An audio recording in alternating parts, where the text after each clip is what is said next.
Imagine moving to a secluded cabin in the woods, seeking peace and safety for your family, only to find something far more sinister lurking in the shadows. The Kendall family thought they had found their dream home in Slanesville, West Virginia. But their dream quickly turned into a nightmare. Strange figures appearing at windows, dark silhouettes running through the yard, and a beloved pet vanishing without a trace. Belinda Kendall's terrifying dreams of a ghostly child leading her through a maze of sheets, only to be confronted by a dark, expressionless figure. The night their son Sean woke up screaming, his arm broken, claiming a monster had come in through the window. The horrifying revelation of the previous occupants' sinister deeds and the realization that their home was haunted by a vengeful spirit, not a lost family. In the quiet and secluded town of Slanesville, West Virginia, with a population of just a mere 182 souls, a young family, they did everything they could to get out of the hustle and bustle of city life. It was 1991, and Brian Kendall, a skilled carpenter working in Baltimore, Maryland, he yearned for the tranquility of the country. He and his wife, Belinda, they both grew up in the rural heart of West Virginia, and they longed to return to their roots. Now, despite the daunting multi-hour commute for Brian to his job in Baltimore, the decision, it was clear. Brian and Belinda searched for the perfect home, and they found it. It was a rustic cabin-style home nestled within the woods of Slanesville. Now, the isolation, it was profound. There was not a neighbor in sight. The ranch-style home, it offered a single-floor sanctuary surrounded by the pure, unspoiled wilderness. Now, this isolation, it was a welcome change. You see, in their previous neighborhood, they could never go outside and even explore, at least not without constant supervision. Now, here in the heart of nature, they found a new sense of freedom. Their children could actually go and explore the outdoors without fear. And to further ensure their safety, Brian brought home a loyal little black lab named Coco. Now, he quickly became a part of the beloved guardianship of those kids. He was always watching over them, and he seamlessly worked his way as a member of the family. Life in Slanesville started beautifully.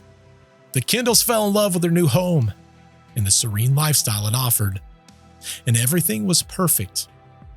At least, so it seemed. Welcome to Retraced Echoes. Thank you for listening to this episode of Retraced Echoes. Don't forget to subscribe to our podcast, follow us on social media, and visit our website at www.retracedechoes.com to submit your own stories. Now let's get back to Bert for our chilling tale. But as the Kendalls would soon discover, their idealistic new home held secrets of its own. Strange occurrences began to disrupt their peaceful life. Shadows that moved on their own. Eerie sounds echoing through the night. And an overwhelming sense of being watched. What started as a dream would soon unravel into a nightmare. Now, shortly after the Kendalls settled into their new home, Belinda invited her brother, along with his wife and their daughter Jordan, to come and visit and see the new house. Now, Belinda, she had prepared a small surprise party for Jordan, who had just celebrated a birthday. There was balloons, there was cake, and a promise of a delightful afternoon. The kids were absolutely thrilled with the balloons, so they took them into the front room, which was right next to the kitchen where the adults were. Now, the front room had really tall ceilings, and as they brought the balloons in, it floated up towards the ceiling. Now, as the adults sipped their coffee and they chatted away in the kitchen, they noticed something very odd. One of the balloons began to descend from the very ceiling. It stringed tight, as if being pulled down by an unseen hand. Now the room, it fell silent as everyone watched the balloon's unnatural movement. You see, it stopped in the middle of the room, far from the children who had been standing there watching it. And the adults, they all exchanged very uneasy glances, their conversation completely forgotten. The balloon began to drift towards Jordan. She turned, noticed the balloon, and innocently said, "Thank you," as if someone had handed it to her. She reached out to grab it, but just as she did, the balloon floated right back up to the ceiling, as if released by an unseen hand. Now, this unexpected event left everyone startled. You see, the helium could have been leaking, or there may have been a draft, but the balloon's behavior, it made no sense. The adults entered the living room, their curiosity piqued. They tried to replicate what they just saw, pulling the balloons down and letting it go, but it didn't behave the same way. They turned to Jordan and asked, "Who were you talking to?" Jordan, who was only maybe 2 or 3 at the time, she thought for a moment, and then she pointed to an empty spot in the room, saying, "Him." The adults laughed very nervously, trying to rationalize the event. It's just helium leaking. She's got an imaginary friend. They brushed off the incident, trying to ignore the unsettling feeling that it left behind. But as the days passed, the Kendalls would soon realize that this was just the beginning. Their new home, it had many secrets, and the strange occurrences would only escalate, plunging them deeper into the unknown. Now, after Jordan and her parents left, the strange balloon occurrences, that was being talked about between Belinda and Brian. See, it didn't make any sense. Obviously, the realization when everyone else is there and trying not to look scared about something and saying, "Oh, it's probably a helium leak." Yeah, you could get away with that. But now, as they're in the home and they're thinking about it, it just did not make sense. But they had to move on. There was no explanation. A few days later, Brian decided to take his daughter Blair, who was maybe 5 or 6 at the time, on an adventure to explore the dense forest behind the property. Now, Brian, who had been busy with work, he hadn't had a chance to really explore the woods, and Blair, brimming with excitement, eagerly joined him. They set off, trekking deeper into the forest, marveling at the natural beauty that was all around them. After walking for a while, they stopped abruptly. In the middle of the forest stood a van, its frame charred and blackened as if set on fire. The vehicle's eerie presence was unsettling at best, especially since there was no roads nearby. Now, curiosity drove them to investigate. Peering into the back of the van, they found a very haunting scene. Burnt, stuffed animals and children's toys scattered amidst the ashes. Amongst the remnants was a scorched spring from a mattress, a silent testament to whatever tragedy had occurred. A very deep sense of unease settled over Brian. He felt a very instinctive urge to leave, telling Blair, "We need to go. Let's not look at this anymore." The ominous discovery had left them both scared. Back at the house, Brian recounted the chilling find to Belinda. He couldn't fathom how the van ended up in the middle of nowhere, right in the middle of a forest nonetheless, nor why it was there. The unsettling mysteries, they added to the growing sense that there was something deeply wrong. In the first few months of living in Slanesville, Brian's daily commute to Maryland, it was taking a toll. You see, the hours on the roads left him exhausted as well as sleep deprived. To try to cope, he stayed with his mama in Maryland during the weekdays and returned to Slanesville on Fridays. Now that left Belinda and the kids isolated in that cabin from Monday until Friday, and all of which without a car. Now, Belinda was no stranger to solitude. She grew up in a very similar setting deep within the woods of West Virginia. She adapted very quickly to the new lifestyle. Now, meanwhile, Blair, their adventurous daughter, she had been pleading, just begging and pleading, to camp out in the RV park just outside the property. One week while Brian was away, Belinda finally agreed. Blair was so excited. She was overjoyed. She had been preparing for this moment in her head for what seemed like eternity. You see, to her, it's like camping out, but in the safety of the RV. I remember when I was a little kid, I used to have this little tent and I was so excited. It was almost like having my own home. Now, in her mind, she was going to prepare for the night in the camper with Coco, her loyal dog, by her side. Now, Belinda, she was obviously a little bit nervous about all this, but she made sure that Blair understood the rules, lock the door, and do not open it until the morning. As night fell, Blair settled into the pull-out bed, which occupied most of the camper's floor space. She had her lantern, some books, and Coco for company. Now, Belinda tucked her in, kissed her goodnight, Keep the door locked. and then she left. I will, Mom. Blair ended up pulling the blackout curtains over the large window that was beside her, but the small window on the door remained uncovered. Sometime during the night, Blair awoke to Coco's uneasy growling. The dog was fixated on the door, alert and tense. Blair, trying to calm Coco, looked towards the door and saw a shadowy figure pass by. In the dim moonlight, she could not discern if it was a person or an animal, but Coco's reaction was unmistakable. Coco's gaze followed the figure, now to the window beside Blair. Blair, thinking maybe it was her mom, tried to soothe Coco. She turned on her lantern and walked to the door, peering outside. Night was still and there was no sign of movement. She called out very softly. Mom? There was no response. The house was dark. All the lights were off. That indicated that Mom had not left the house. A chill ran down Blair's spine. She quickly closed and locked the door. Now Blair was scared to death. She jumped into bed. She pulled the covers over her head, hoping that if anything, Coco would calm down and the nightmarish moment would just pass. But Coco's growls, they persisted, unwavering and intense. Desperate for comfort, Blair tried to coax Coco under the covers, but the dog wouldn't budge. Its eyes locked on the curtains. Blair decided that she had to face her fear. Perhaps it was her mom outside. Maybe she missed her earlier, she just didn't see her. Maybe her mother had been knocking, and maybe she didn't hear it. Gathering all her courage, Blair slowly started pulling the covers from over her head and crawled towards the window. She carefully pulled aside the curtain, her heart pounding in her chest. Through the glass, she saw a dark figure standing just outside, looking down into the camper.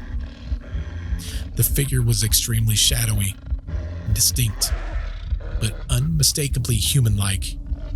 Terrified, Blair dropped the curtain and dove right back underneath the covers. Coco immediately positioned herself protectively over Blair, her growls a constant reassurance, as well as a warning. Somehow, amidst the fear and Coco's vigilant stance, Blair managed to fall asleep. But the memory of that night, the sight of that dark figure, it would haunt her for a very long time. Now, the eerie encounter, it was just the beginning. The Kendall family was about to confront forces from far beyond their understanding as their peaceful retreat turned into a harrowing ordeal that would test their sanity. Now, while Blair is facing this terrifying ordeal inside the camper, inside the main house, there is drama that is also unfolding. You see, Belinda, she had put Blair's younger brother Sean to bed. Almost immediately after she tucked Blair into the camper. Now, Sean was just 3 years old, and he was usually a great sleeper. Once in bed, he would typically stay there until the early morning. But this night was different. Belinda, laying in her own bed, was surprised when Sean would repeatedly come into her room, saying that he was too scared, he didn't want to go back to his room. Patiently, she would get up, tuck him back in, and reassure him that everything was fine. But after the third or fourth time, Belinda knew that there was truly something that was unsettling her son. "What's going on, Sean? What are you so scared of?" she would ask. Sean, with wide, frightened eyes, replied, "There's a monster in my window." Now, Belinda, she tried to rationalize his fear. She said maybe it was a deer or a wild animal. I mean, they was on the ground floor. This was only a one-story house, so it wouldn't be hard to believe that a big enough animal could potentially walk by the window, and maybe that's what he saw. She looked out the window, and All she saw was a deep, dark forest. Seeing nothing but dense forest, she turned back to Sean. It's just a new house, sweetheart. Maybe a deer came by the window, but there's nothing to worry about. You're safe. Her soothing words finally calmed him, and he managed to get back to sleep. Now, Belinda's night, it was far from over. The unsettling incidences that both Blair and Sean experienced was just the beginning. As the darkness closed in around their home, the Kendalls were about to uncover the true extent of horrors lurking within the shadows. The next morning, Blair woke up to the comforting sight of sunlight streaming through the small window on the camper door. Relieved, her and Coco headed back to the main house. It was breakfast. Belinda asked how the camping went last night. Now, Blair, she was a very talkative child, but this morning, she was extremely quiet. "Did you enjoy camping?" Belinda would ask. Blair just kept staring at her cereal.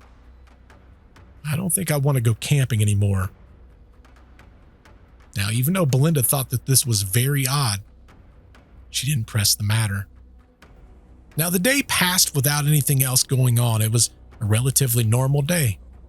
But that night, as Belinda got Sean and Blair to bed in their regular rooms, she couldn't shake the feeling that something was off. She tucked them in, and then she went to her own bed and she fell asleep. And when she fell asleep, she found herself in a very weird dream. In her dream, Belinda awoke to a boy at the foot of her bed. She had no clue who this boy was, and he asked her to follow. So she got up and she trailed behind him, stepping out to the front yard where it was curiously daylight. The yard? It was filled with clotheslines hanging with white sheets fluttering in various directions, which made it hard for her to see what was going on. Now, she searched for the boy, but she couldn't find him. The sheets was constantly blocking her path.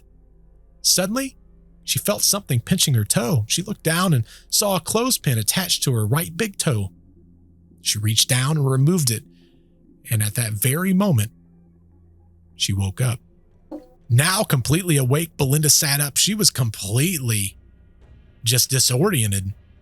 What a vivid dream. Who was the little boy that she saw in the dream? She had never had a dream like this before. But it was still relatively early in the morning. She knew she needed to get a little bit more sleep for tomorrow. So she shook off the lingering fog and she laid back down, eventually drifting back to sleep. The next morning, she would wake up. She got out of bed, still kind of thinking about the dream a little bit. She began making her bed, and just as she was about to pull the sheets up, she stopped. There on the floor, about a foot from her bed, laid a clothespin. Here's the problem. They didn't own clothespins. Confused and unsettled, Belinda stared at the clothespin. She was trying to make sense of it all. Had she been sleepwalking? Was this more than just a dream? The whole entire thing, it all felt deeply disturbing. She ended up sharing the experience with her sister, who suggested she just needed a break. I mean, think about it after all. You're alone. You have the kids all the time. You're isolated out there in the middle of nowhere. Let me come over, watch the kids, and you can take a walk. Maybe clear your mind. That sounded like a not so bad idea. The eerie dream and the mysterious clothespins, they were just another piece of the puzzle of the Kendall's haunting experience. As days passed, the line between the dreams and the reality blurred, and the true nature of their new home began to reveal itself in ways that one can only imagine. Taking her sister's advice, Belinda decided to explore the woods just beyond the house, so her sister ended up coming down and started playing with the kids. They was having a fun time. Belinda ended up venturing a little bit beyond their property when all of a sudden, something caught her eye. It was a very small cemetery, not very far from the house. Now, curiosity and unease propelled her forward. She approached the cemetery and found 4 small headstones. Their surfaces were weathered and eerily blank, Now, the size suggested that maybe they belonged to children. An unsettling feeling washed over her as she stood amongst the silent markers. Disturbed by the discovery, Belinda decided that she had seen enough. She didn't want to be walking in these woods anymore. So she turned back towards the home, the weight of the silent graves pressing on her mind. Now, a few days later, Blair was asleep in her room when she suddenly woke up. She sat up in her bed and she glanced over and noticed that her curtains, which was usually completely closed up, was now open. Her memory going back to the RV, which was still fresh in her mind, she felt a chill of unease. She preferred those curtains closed, especially at night. Blair got up out of bed. She was going to go to that window. Those curtains had to be closed. There was no way she was going to be able to go back to sleep with those curtains open. As she walked over to get the curtains closed, she couldn't help herself. She had to look outside the window. Standing on the edge of the property line right beside the trees was a dark silhouette, the figure of a man. Frozen in fear, she watched as the figure began to move towards the house. The movement turned from a walk to a run. Panicked, Blair shut the curtains and jumped back into bed, pulling the covers over her head. From under the covers, she heard Coco barking furiously from her mom's room. Belinda woke up to the sound of Coco barking and saw the dog fixated on the very window towards the tree line. Belinda got up and peered out the window, but she saw nothing. She assumed that maybe Coco had saw a deer or maybe some other type of animal. To be safe, she decided to check on the children. First, she went to Sean's room.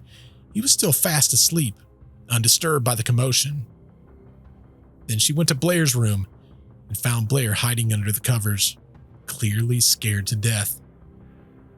"Honey, what's wrong?" she would ask gently. Blair's voice was trembling. She was scared to death. She said, "Mom, I saw something. There was a person running towards the house." Trying to stay calm, Belinda reassured her, "It's probably just an animal, sweetheart. There's nothing to worry about. Not here." Belinda's rational mind told her that Blair had likely saw some type of an animal, just as Sean had just a few nights ago when he thought he saw a monster. And even Coco's barking could have been triggered by a deer. So Belinda comforted Blair and tucked her back into bed. She checked on Sean one more time and she returned to her own room with Coco. Later that night, Belinda was laying in bed. Her back was to the door when all of a sudden she started feeling a tapping on the back of her head.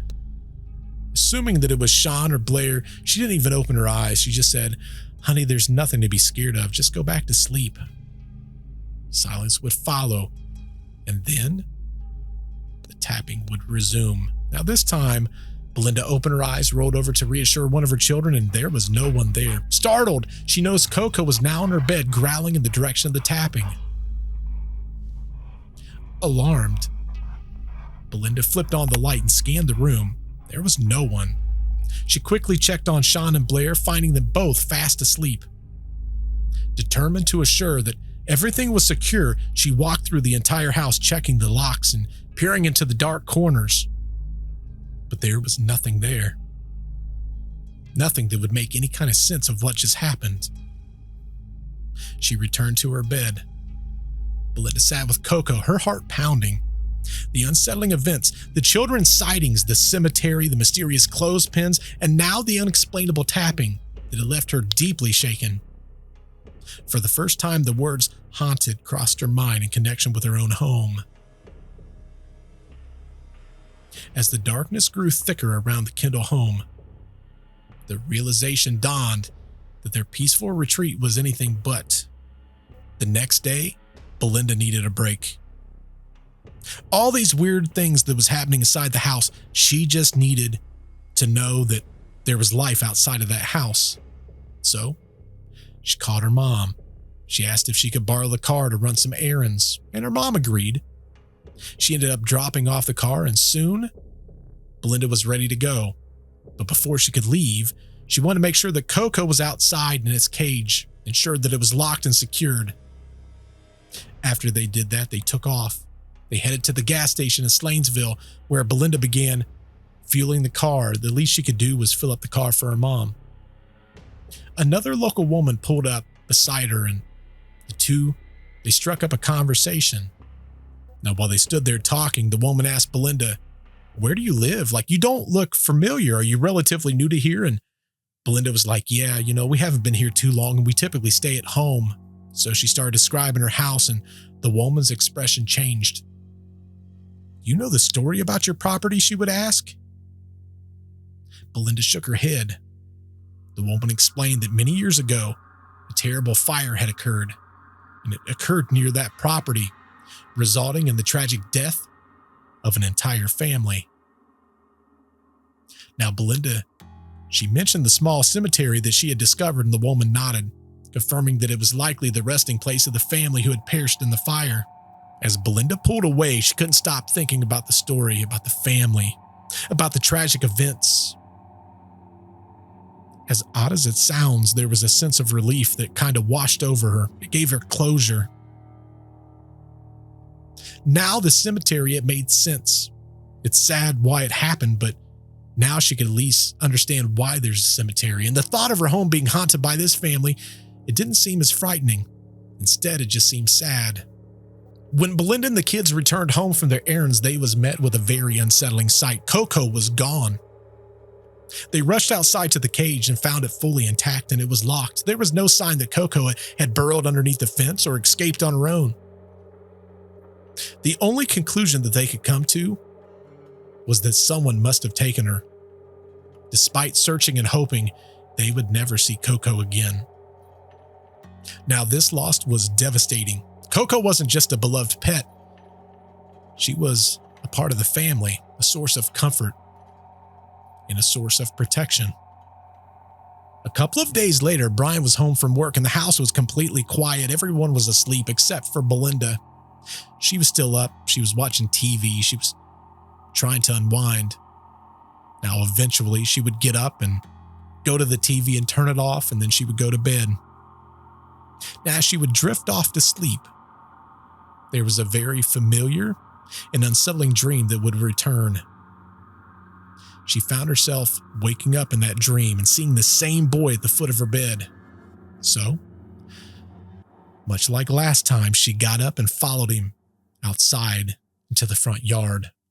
Now, the yard once again was filled with white sheets being hung by clotheslines, which was creating a maze. As she navigated through the sheets, she reached a clearing and saw the boy. Now, he looked about the same age as her son, Sean. He appeared terrified, glancing to his left. From behind a sheet, a dark, expressionless figure emerged, standing right next to the boy. The figure, almost resembling a man, began walking towards her. She stumbled and fell backwards, waking up with a jolt. The sound of screams filled her ears, Sean's screams coming from his room. Belinda and Brian sprung out of bed and rushed to Sean's room. They found him on the floor, his arm. It was unnaturally to his side. Clearly, it was broken. He was screaming in pain. He was clutching his shoulder. "What happened?" Belinda cried, trying to comfort him through his tears. Sean managed to say, "The monster came in the window." They didn't know what to make of the words, whether it was an intruder or perhaps something more sinister at play. And there was no time to ponder the words that he did say. They had to get Sean to the hospital, so they scooped him up and they gathered Blair and they rushed into the car. At the hospital, the doctors confirmed that Sean's arm, it was severely broken, and that required him to stay at least a couple of days. This event that happened, it left the family desperate for answers. I mean, none of this made sense. It was odd that in her dream, She followed this little boy that found this dark entity. And then as he was coming at her, as soon as she woke up her son's in this situation, it just didn't make sense. Now, the incident happened on a Sunday night, and Brian, he had to return to Maryland on the next day. And he had to take the only car that the family had. When it was time to pick up Sean from the hospital 3 days later, Belinda borrowed her mom's car. She and Blair drove to the hospital and collected Sean. On their way back home, the car broke down, leaving them stranded on the side of the road. Belinda didn't really know what to do, so she just turned on her four-way flashers and tried to think of what to do.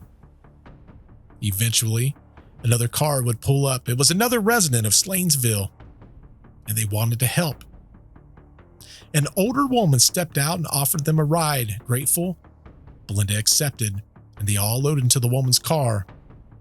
And as they drove, Belinda gave directions to her house, describing it as located back into the woods. Now, when the woman realized where Belinda lived, she glanced over and said, "You know the history of the house, right?" Belinda nodded, mentioning that there was a fire that had killed the family, and the woman shook her head. "No, not a fire. The last occupants of your house was rumored to be hurting children on the property. There was no proof, but some of the local men decided to take justice into their own hands. They convicted a guy, and then they went hunting. They took him into the woods just beyond the house and ambushed him, and his body, it was never found. It was rumored that they put him in a van and shut the doors and set it on fire." Belinda was in shock. The gravity of the story, for her, it was sinking in. If her house was haunted, it wasn't by the family that was lost in the fire. The presence felt far more sinister. Inside, the atmosphere was oppressive. Belinda picked up the phone and called Brian. "I cannot stay here another night. We have to leave," she told him. Understanding her fear, Brian drove back from Maryland as quickly as he could. They hastily packed up some bags and loaded up the car and left for Brian's mom's house. That night was the last night they spent in that haunted house. The only time they would return would be a few times, each time to pack up some of their belongings and arrange for a moving truck.